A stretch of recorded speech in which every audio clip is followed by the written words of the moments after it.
लगभग पूरी दुनिया को जीतने वाला सिकंदर जब भारत आया तो ऐसा क्या हुआ कि उसकी अजेय सेना ने आगे बढ़ने से मना कर दिया।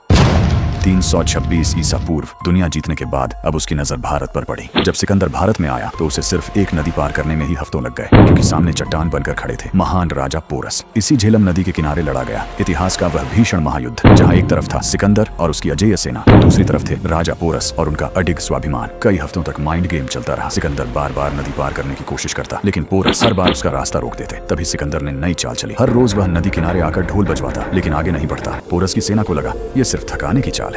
लेकिन एक रात सिकंदर ने हमशक्ल को शिविर में छोड़कर 27 किलोमीटर दूर से नदी पार कर ली, और यही से शुरू हुआ सबसे भयानक युद्ध। उस दिन मूसलाधार बारिश ने मैदान को दलदल बना दिया। रथ के पहिए धंस गए, लेकिन पोरस एक कदम भी पीछे नहीं हटे। उनके हाथियों ने सिकंदर की सेना में हाहाकार मचा दिया, लेकिन बौखलाए यूनानियों ने पलटवार किया और युद्ध भूमि शमशान बन गई। भीषण संघर्ष के बाद आखिरकार पोरस घायल हो गए और घेर लिए गए। जब उन्हें सिकंदर के सामने लाया गया और पूछा गया कैसा व्यवहार किया जाए, तो जवाब गूंजा जैसा एक राजा दूसरे राजा के साथ करता है। यूनानी इतिहासकार कहते हैं कि जंग सिकंदर जीता था, लेकिन ये आधा सच है। पोरस के सिर्फ 200 हाथियों ने ही उसकी सेना का हौसला तोड़ दिया, और उन्हें खबर मिल गई थी कि इसके आगे मगध का नंद साम्राज्य खड़ा है, जिनके पास 6000 हाथी और लाखों की सेना थी। 200 हाथियों में ही ऐसा हाल हुआ कि सिकंदर की सेना ने आगे बढ़ने से मना कर दिया और उसे यहीं से लौटना पड़ा। अगर आप भी इस वीरता को सलाम करते हैं तो कमेंट में लिखें जय सनातन, और ऐसे ही असली इतिहास के लिए चैनल को सब्सक्राइब करें।